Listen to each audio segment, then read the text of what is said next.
you want to hire a coach who's gone through it enough, that has the experience to, again, look through your experience through your scope as best as possible.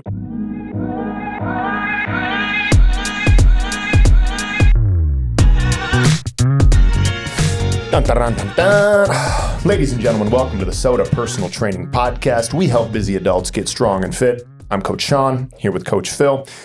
Today, we're going to be talking about 5 things that you should look for in a personal trainer. And unfortunately for Phil, a bald head is not necessarily one of them. It's not on my list anyway. But Phil, how are you? I'm good. Bald trainers, we know our stuff, man. You do. We do. It's just, I don't know. Yeah. How do we want to preface this one? I would like to preface this episode by saying that we're not sharing these qualities of a coach to upsell ourselves or say why we're so great. But I think these are the qualities that you should look for in a trainer. If you're a member of ours, will help articulate what embodies our core values and why we train the way we do and the things that we do and emphasize.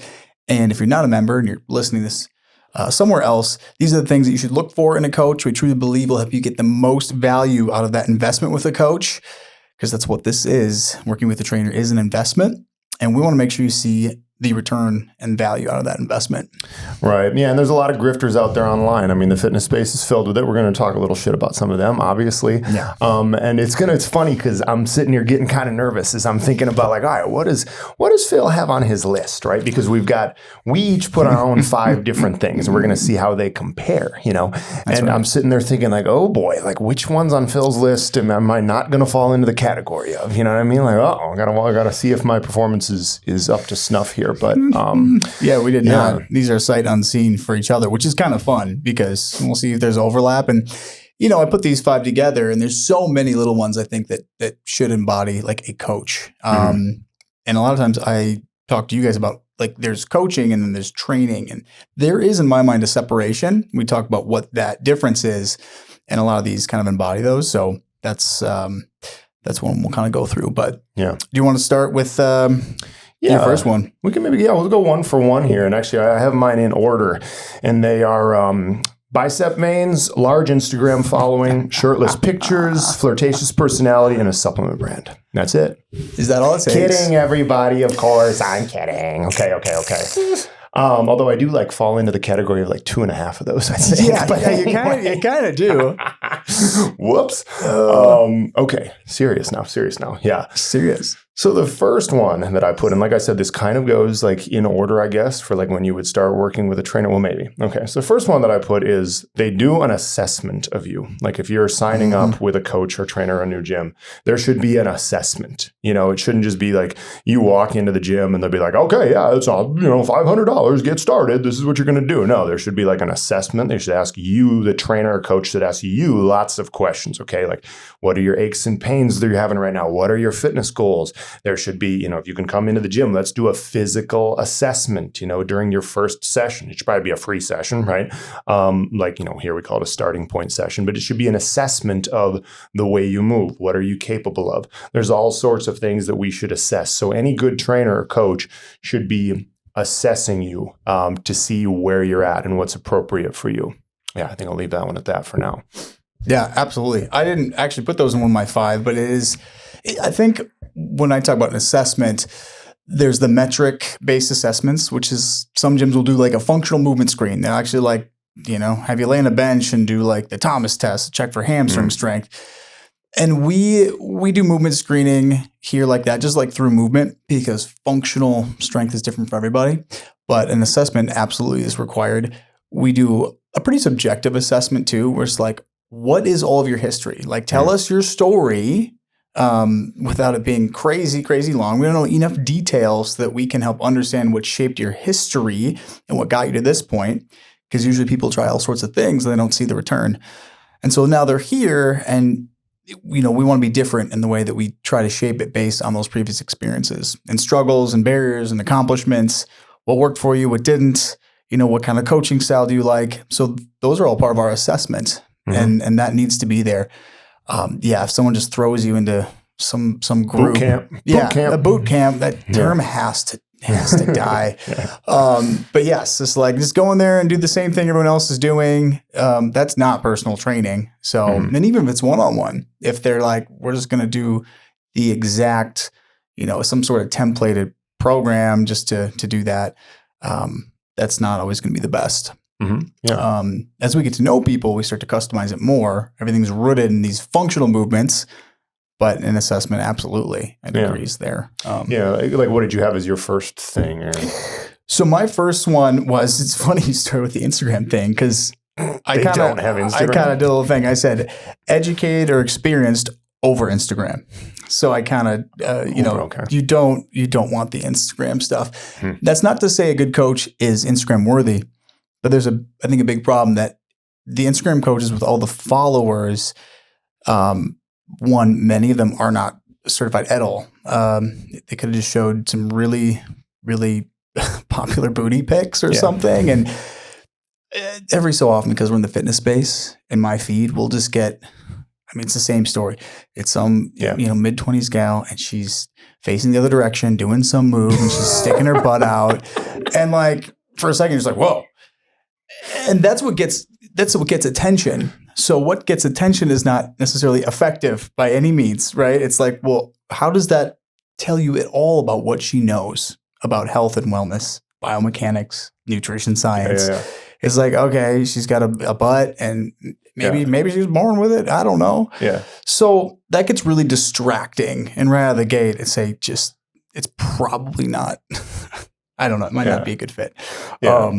Well, it's so funny just because you're talking about like what will pop up in your Instagram feeds. No, this is real. Like, okay, if you listen, I don't even know if you edited the full last episode that me and Maddie just did. I didn't touch it. All right, you didn't touch it yet. So you're going to hear it. There's a part where we talk about this and Maddie's like, oh my God, right? And you'll hear what I said, right? And you better not edit it, by the way. Okay.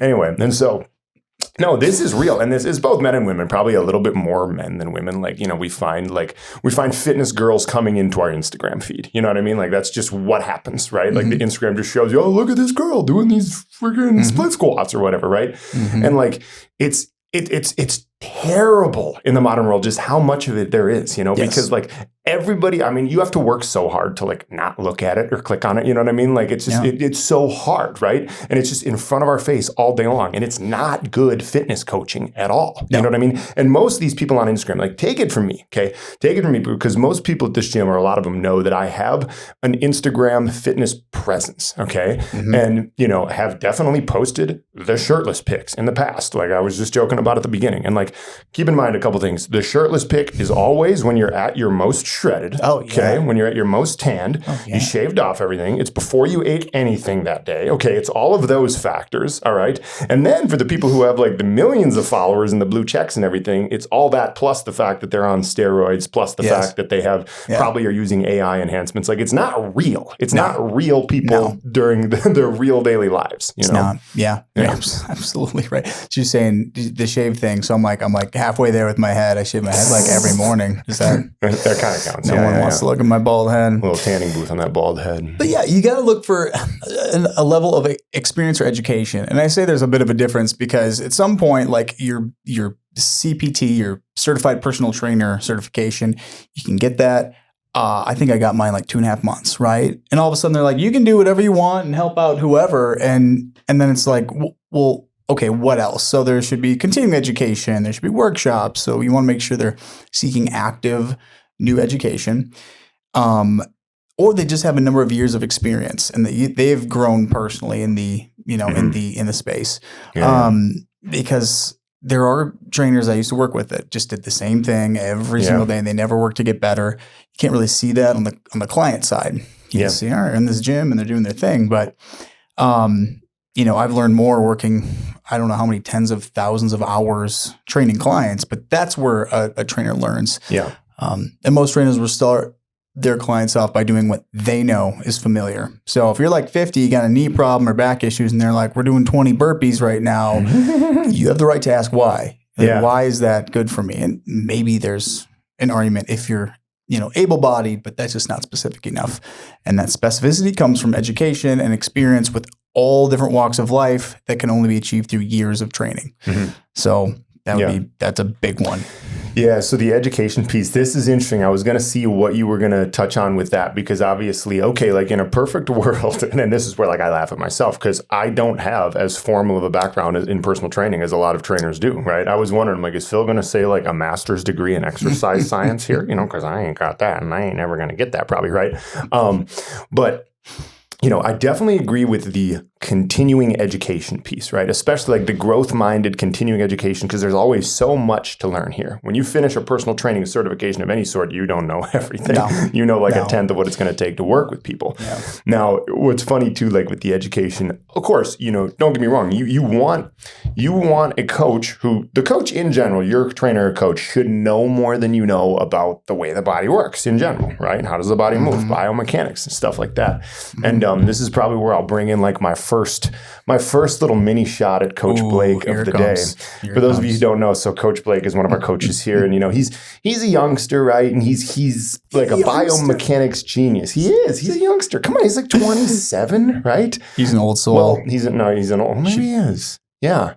You know that's from a T.I. rap song, right? He's like, that's why I'm young with the soul of an old man or something like that. He says that in a rap song. Does Blake know who T.I. is? He doesn't know who T.I. is. No, he listens like T.I.'s too old for him now. Nah, Not you and I, though. Well, he doesn't listen to rap music. That's why. Blake just goes to bed, I think. It's good. Good for him. Good boy. Anyway, but what I was going to say about that is like, Blake is kind of funny because he's one of those like super biomechanics geniuses. Like I always tell people in this gym, like if you have a specific question about like, you know, why this hurts or why your body struggles to move this way, like probably go to Blake. I probably don't know the answer, right? Like I can teach you how to like push a lot of weight over your head and eat the right amount of protein. But if you got a real problem with the way your body's moving, go to Coach Blake, right? Anyway, but it's funny because sometimes I've figured out what he does. Like he'll be in here with a client and you ever hear where he'll use like the really high level language to someone who's like a beginner level client, you know, like it's something that I won't do. Okay. Like listen to me. So like I always try to like communicate in a way that the client is going to understand. Right. You know, I'll be like, okay, you know, we're going to come over here and do a lat pull down. We're going to work some of the pulling muscles. You know, we're going to pull, right? I'll try to make it in very like kindergartner language for people. You know what I mean? And then like Coach Blake will come over and be like, all right, lengthen bias eccentric cable curls here. Going to get a little internal rotation of the humerus. And he like spits it out real fast, you know? And then like the 40 or 50-year-old client that's listening to him is probably just like, well, what? What? But I pull it to my chest. Okay. Basically. But I think I figured out the reason that he does it. Maybe it's subconscious, but I think he does it because he's young compared to the average client that comes in here, right? So like they might assume that, oh, you know, you don't know anything, you dumb young kid, right? I swear he does it just that way he establishes his authority. He's like, I just said all these words that you can't understand. Yeah. So listen to me. I know what I'm doing. Yes. You know? Yes. Honestly, that's not a bad play because like young trainers and everyone in here typically is in like their 30s or so. And it's rare to find a good coach that has the qualities that Blake and a few other of our coaches have that really embodies what we look for. But he's got it. He does. And so, hey, if he's doing that just to show, hey, I know my stuff, and then he brings it back down to a more understandable level, like by all means, because you know, you want to pull and focus on your teres minor and keep those teams at this degree, like there's language there that is, does not make sense. And you're absolutely right. People want to understand it in terms they can understand. That's what I would want. If I'm learning some new scale and I'm just like, what did you just say? So like I said, though, I think it works for him. He just leaves it there. And then at that point, they're like, all right, I guess I'll just listen to this kid, whatever. You know, like, I don't know what that was, but I'll listen. Yeah, exactly. I'll do what he just showed me. Great. And people do learn the language here of movement. But there is a range that we want to stick with. And some people get it all, you know, I've had chiropractors and like they've studied anatomy, so they'll understand. But someone might come in and be like, a press at an incline? Like, what does that mean?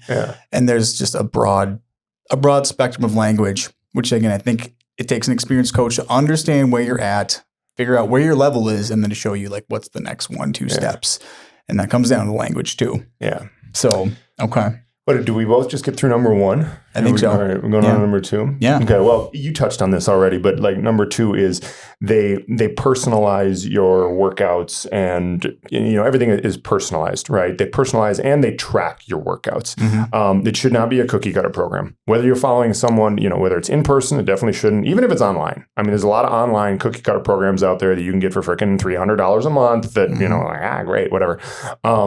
Sure, you'll get some benefit from that. But it should, in general, be personalized. If you're gonna, heck, you could Google for free. There's a whole other topic for another day. But you can Google for free and get a workout program that's cookie cutter that you could follow, right? So, should be personalized, definitely. Yeah, it needs to some degree. If you're paying for one-on-one training, like it needs to be 100% personalized. In here we have a system. We do total body workouts regardless of the person. There's a movement pattern sequence. We do a push pull move, or push pull leg, and like that's the only template really that's going to be there, and then it gets customized based on knee pain history, back history, like all sorts of things really related to how you move already.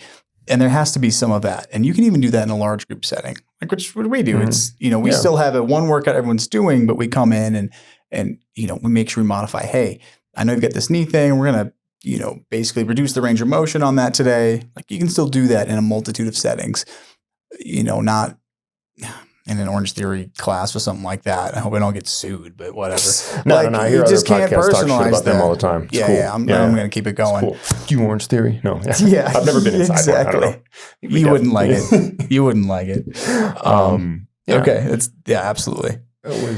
My number two is approachable or personable over professional, but I want to put an asterisk on that. I was going to say we can be unprofessional now, huh? So we already. I think here's the balance, right? Okay, so you come in like you want the person to, on the front end, we do want to make sure people see us as professionals because we are. Like we're movement science and training experts. We know this field really well. We've done it a long time, but that there's a fine line of like professional versus like kind of fun, right? And if you kind of joke around, does that take away from the value and the perceived value of like a coach? So we make sure on the front end, like, hey, we know what to do. We use all the technical language maybe to help you understand that. But at the end of the day, you have to like the person that you're working out with. They have to be approachable, especially if you're new. You can't go in and there's another popular studio here in Minnesota that they have all their trainers wear like suits and ties and they call them exercise physiologists. Interesting. And they're trainers. But again, they're trying to get away from the language that says like, okay, they're just a trainer. It's like you can't dress it up, and so they make them look extremely professional, like they're lawyers, just to try to boost their status in that way. And I think that's pretty outrageous. Like I want everyone who works here to be comfortable when they're training, so that they can focus on what they're doing and not again get caught up in distractions. But approachable and personable, like. You can walk up to them and ask any question you need. You're not afraid of asking a stupid question or something that maybe you think you should know or need to be reminded of. You got to be able to ask those things. Otherwise, it's a hindrance and a distraction to your personal growth as a client.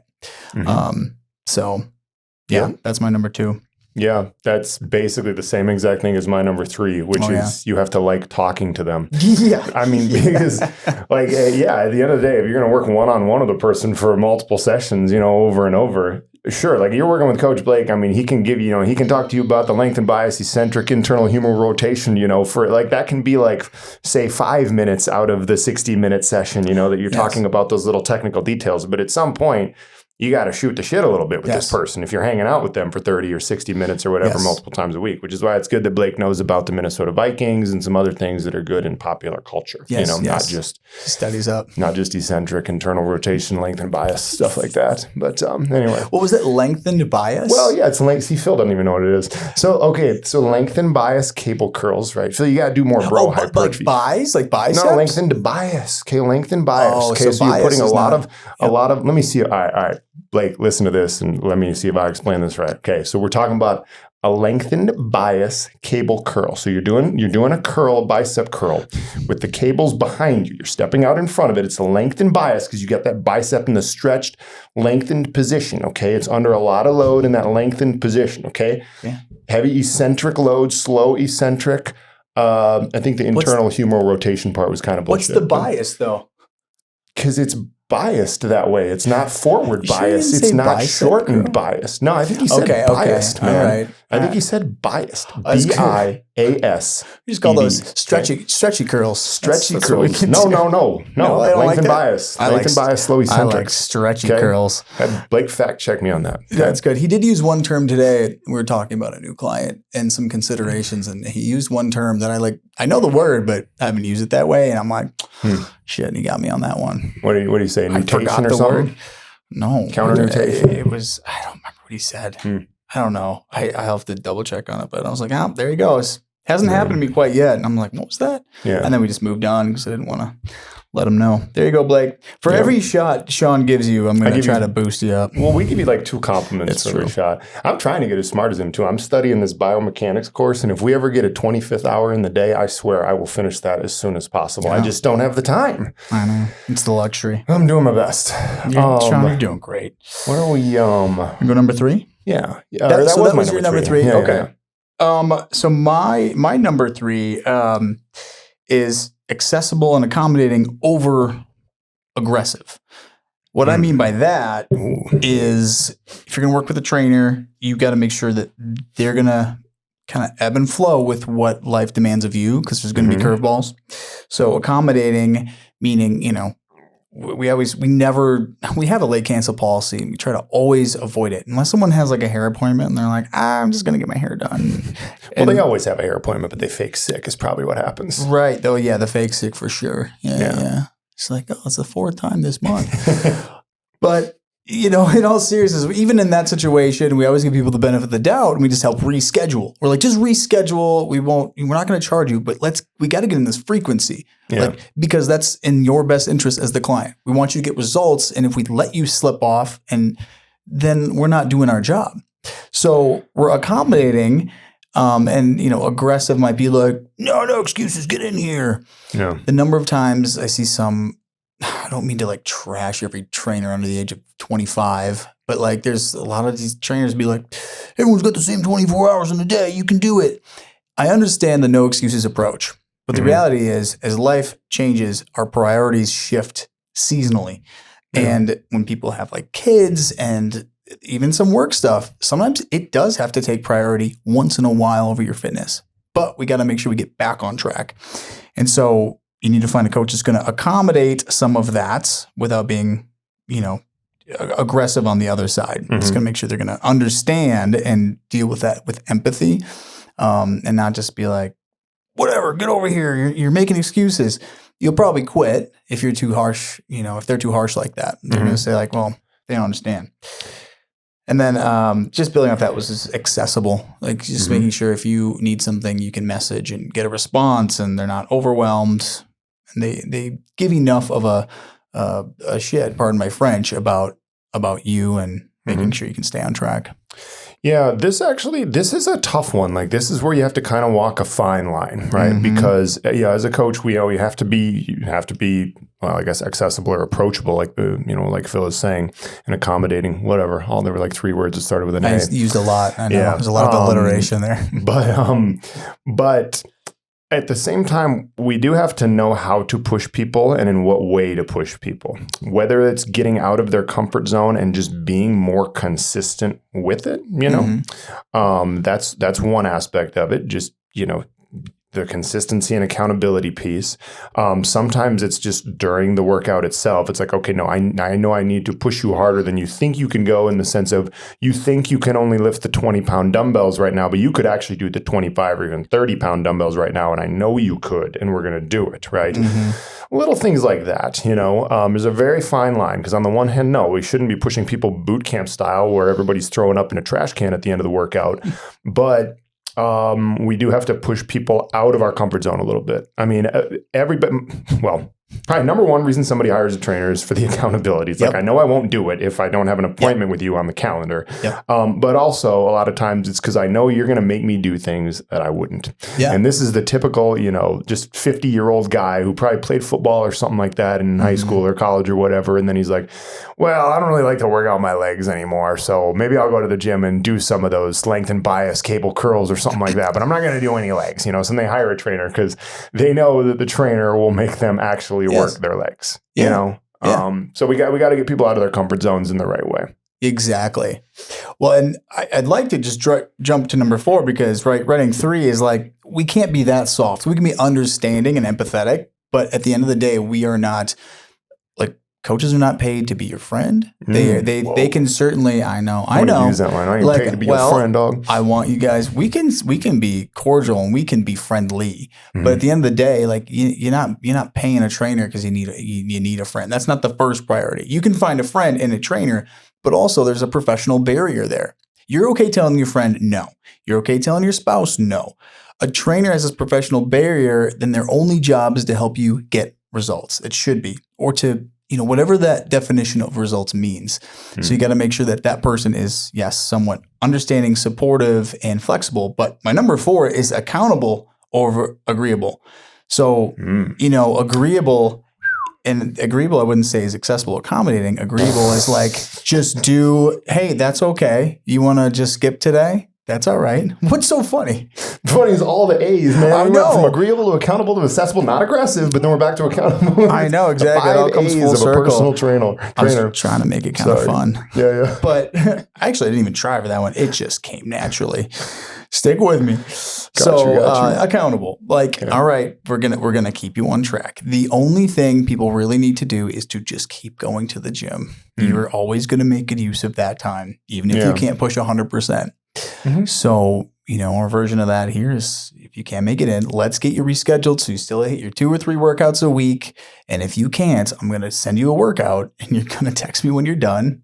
I've had many times I'll say, send me a sweaty selfie just to make sure you did it, and everyone complies. And I think people like that. They like fitting that goal and basically doing the homework and making sure that they're satisfying what's required of them to do well. And if someone goes to the length of throwing water on their face and putting on their shirt and making it look like they worked out, by all means, that level of detail is, hey, I guess we'll give you a pass on that one. But yeah, so accountable. That's it. What's your number 4? My number 4 is, a good trainer says it depends frequently. Okay. What you don't want to get is a coach or trainer that sees things as very black and white. For example, if someone comes up to me and they say, what should I eat? What kind of diet should I have, to get shredded? What kind of diet do I need? I wouldn't necessarily tell them you should have 6 eggs with 4 pieces of sourdough bread, a tub of Fage yogurt, and half-pound ground beef. I'm not going to give them like my prescription. That's your diet, It's not exactly the same thing, okay? Especially because I gave them mine, they would just walk right out the door and be like, no, thank you. I don't like this. No, I'm not eating the plain yogurt, sir. I got it. But my point is, everything depends, okay? It's not this, I'm not going to prescribe, this goes back to the personalization thing, right? I'm not going to give the same advice outside of the gym for a 22-year-old kid that just got out of college and has a job where he works 15 hours a week as a mother of 45-year-old mom of 4 kids who's got 15 minutes a day to work out. Like, I'm not going to give the same advice. It's all going to depend. Yep. Depends on injuries, depends on, you guys get it. We don't need to go deeper into that. No, therein lies the assessment. So when you're working with a new coach or you're interviewing coaches, if they ask you those questions, you're on a good track. A true expert will never say that they're an expert. And I think I might have done it already in this episode, like where I said, well, we're the experts. We want to be the trusted advisors, but anyone who gives you a quick answer, it's like, oh, what diet? Keto is best. Keto is best. Especially without asking those questions. So like through discussion, people can certainly come to a conclusion eventually and suggest something like the keto diet or something. Keep in mind, coaches are not nutrition science experts. So we have I got a bone to pick with you there. Keep going. Go on. Well, I just mean from an overall health standpoint, right? So like we can certainly point people the right direction, but we don't have the scope of practice to exactly prescribe nutrition. Specifically around when you're talking about blood sugar control and things like that. Like we can't prescribe something that says this is gonna cure your diabetes. We can tell them, let's focus on whole foods. Oh, Sean's stomping. I'm stomping. I'll finish this, and then you.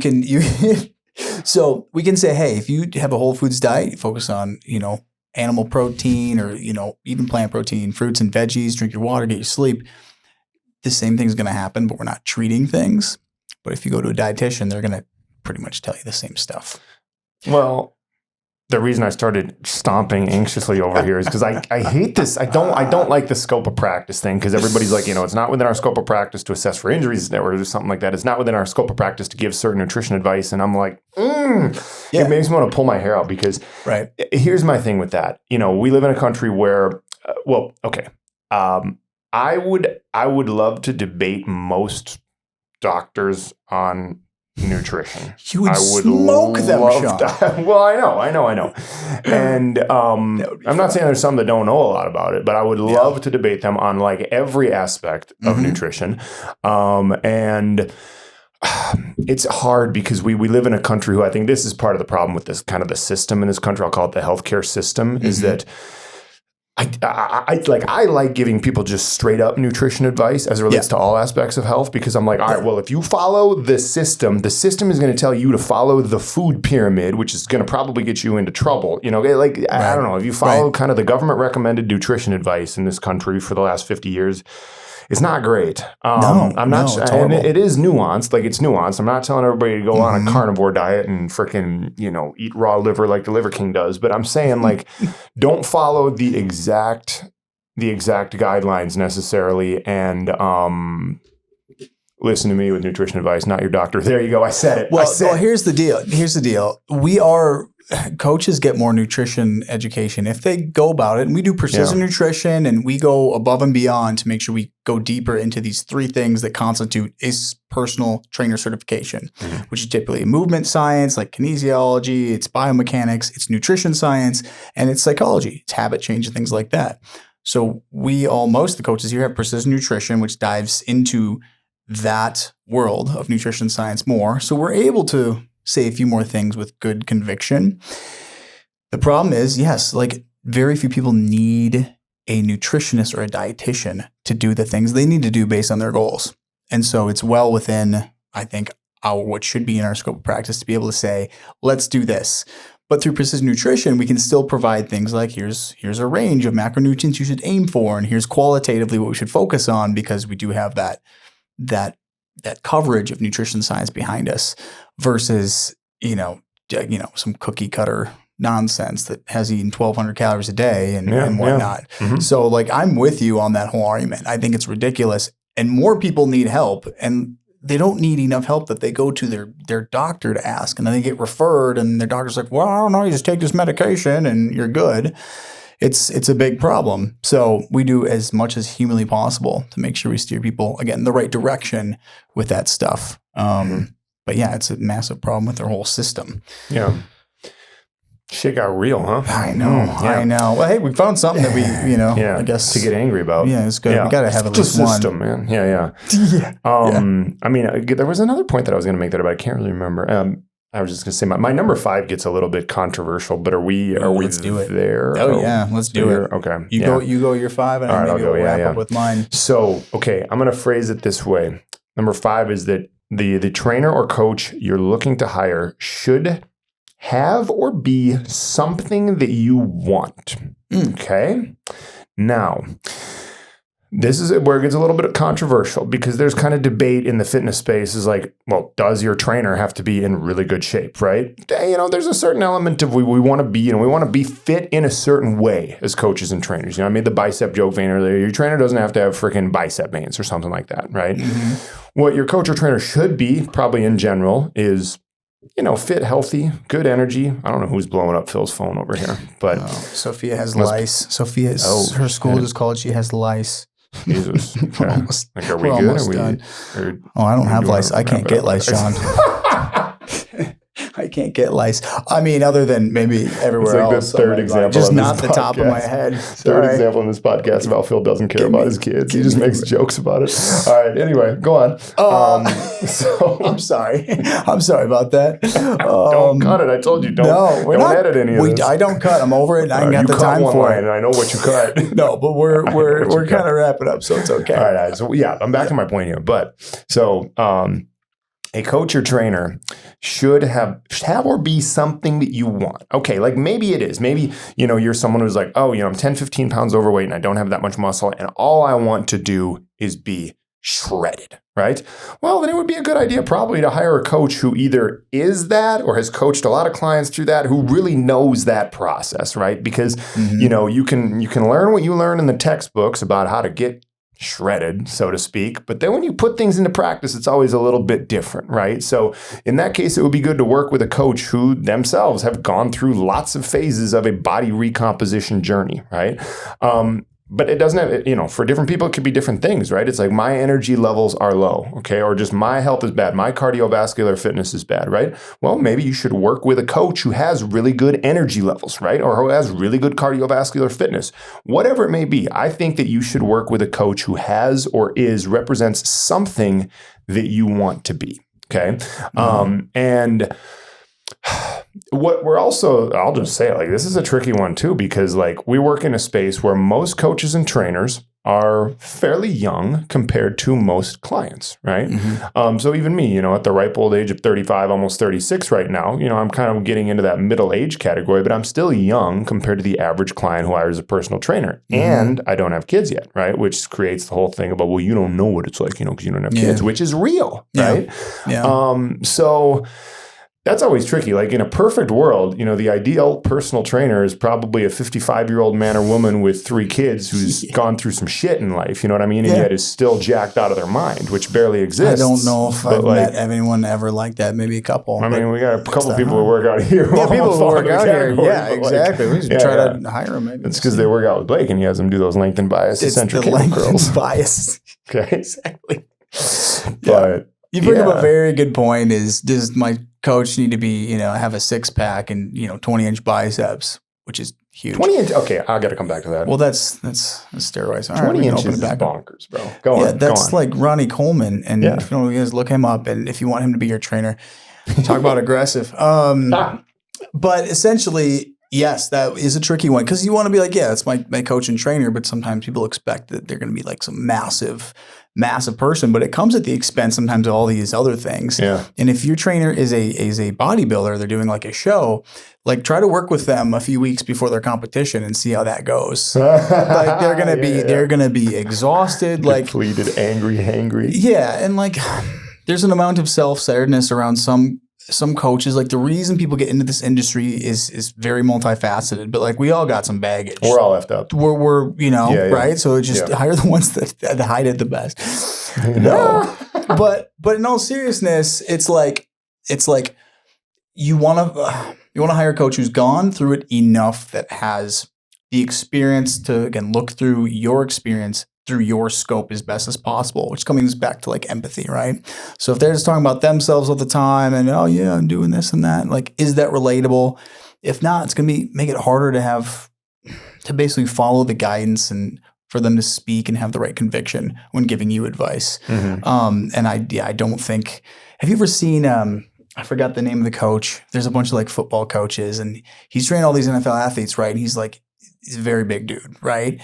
Like these guys win championships. So like, does he need to play football extremely well to be able to coach and do that? So I think on the other side, it's like, this is far into the spectrum. Does the person need to eat, sleep, and breathe the same stuff? Yeah. Or can they coach it well?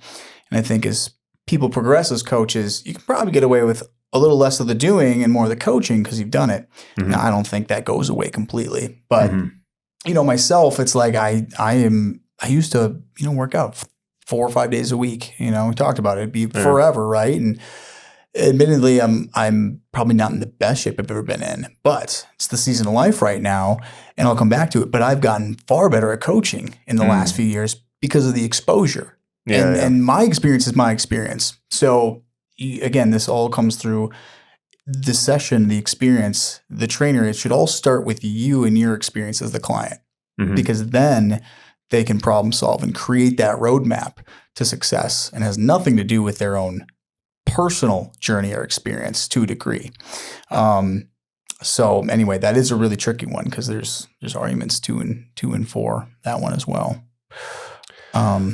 Do we want to talk about 20-inch biceps before or after year number 5? We can talk about it right now. We got like 2 minutes, and I'm going to cover my last one. Cover yours then. All right. Okay, we'll wrap up with 20-inch biceps. Yeah. All right. It's still very important. The last one I'd say is, hiring a coach versus a trainer. And making it as simple as possible is a trainer is someone who will, deliver a good workout and they'll make sure it's structured properly and the programming's on point and but then it ends when you walk out the door, right? There's no extra guidance on other things. The trainer is just training. But a coach, there's a more comprehensive approach. They're asking about sleep and stress management. Yeah. They're making sure you're prioritizing self-care time and time for yourself. Make sure you get your steps in. How's your water? How's the knee doing? It's a much bigger picture item. Yeah. And all those things, all those all-encompassing factors influence that session. So I think it's a non-negotiable that you want to find a coach who's a personal trainer, but not just a trainer that's going to let you walk out the door and say, good luck with the other 99.8% of your time. You know what I mean? Yeah. So someone who's going to give you pointed advice and maybe some homework outside of things. This week, I want you to really focus on water because you keep coming in, you don't drink any water. So let's do that next time and let's see how you feel. So things like that. Yep, that's a great point. Yep. That's why I always refer to our team as coaches because, and really it's just internally for that language for us. I think it's important. Then there's health coaching and things like that, which tries to do the same thing. But we are, in fact, coaches. It's more than the workout. The workout, honestly, is one of the easier parts. Mm-hmm. It really is. Yeah. It's not hard to make sure you move safely and you progress through things and push it at the right intensity. What's challenging and where the investment should lie is a coach who's going to help work on the other things that help you not just build off of the accomplishments of your session, but help you improve your life in other ways as best we can. Mm-hmm. So that is all really, really good. And for most listeners, I agree with everything that you just said. And I don't have much to add to it. Most listeners should probably hit rewind, go back 2 minutes and re-listen to that whole thing that you just said because it's really, really valuable. Okay. So now let's talk about 20-inch biceps to close. Now to the really important stuff. Now that you've listened twice to the important stuff, okay. Yeah. If anybody out there ever actually, without steroids too, if anybody can do it without steroids, can get, if any, and guy or girl, obviously it's going to be easier for a guy, but if anybody out there can get to 20-inch biceps without steroids, call me. Please. Blake would love a call too. I think I have a tape measure. Hold on. No. Yeah, I'm down to do it right now. Okay. Because it's going to be probably 14 maybe. I've been 14 and a half at my max, and that's left arm because my left arm's a little bigger than my right. So we measure the left, obviously. Okay? Are you doing it flexed or unflexed? We'll go unflexed. That's fine. Even if I flex, it's a 15. I think flexed. I was the most 15, and I'm probably way below that. That's the big side. Keep in mind, this is lifting weights like a maniac for the last 5 years. Okay. I was a 12 and a half and got up to a 14 and a half maybe. You going to bend the elbow and flex? No, we're just straight up. Let's see what this is. That's a little different. Is it in the 13s? God. You gotta bend. Blake's a 15. That's a 13.98, 14. We'll give it 14. But bend the elbow and then flex. And you want me to flex like that? Yes. Okay. Well, let's give you points where it's due. Folks, for those of you who are listening or watching, this is what you're not supposed to look for in a trainer. Don't do this. But Blake and I did measure. Oh, you see? I just gave you a quarter inch. Yeah. Blake's 15 cold. He's 15 cold, fasted. He's 15 when he rolls out of bed, man.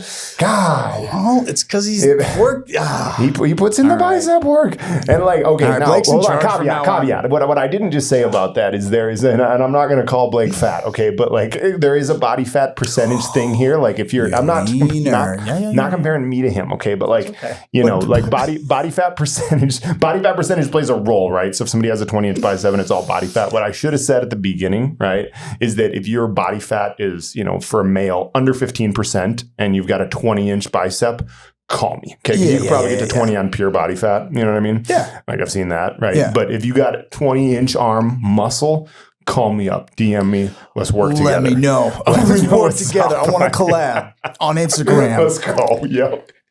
All right. I guess that's it. Great. That's great. All right. Well, awesome. On that note. 22s. Recap. Get those curls in and Length and bias. That's what it is, Phil. Length and bias eccentrics. That's it. I didn't know. Oh, no. I You must know be what? doing something wrong. He's got bigger I got biceps than me. 14s. Yep. Oh, my God. Everybody just go watch a CT Fletcher YouTube video. It's all you need to know. Okay? Yes, go do seriously. CT Fletcher, Ronnie Coleman, lightweight, baby. Ain't nothing but a peanut. It's fun. That's fun for us. All right, yeah. Closing note, if you're looking for a coach, consider these things, but also write your own wish list. It's like you're, buying a house, right? That's an investment. Do the same thing for your coach. Like, see, what do you want? What do you want your coach to look like? And then you have your wish list for someone who's going to help you level up, get stronger, live longer, improve your quality of life, and just feel like a badass. So walk around Compton with them 22s. Sorry. And make sure they have 20-inch biceps. Mm-hmm. All right, excellent. We're good. Yeah. Thank you guys for listening. We'll catch you on the next one. Thanks, Phil.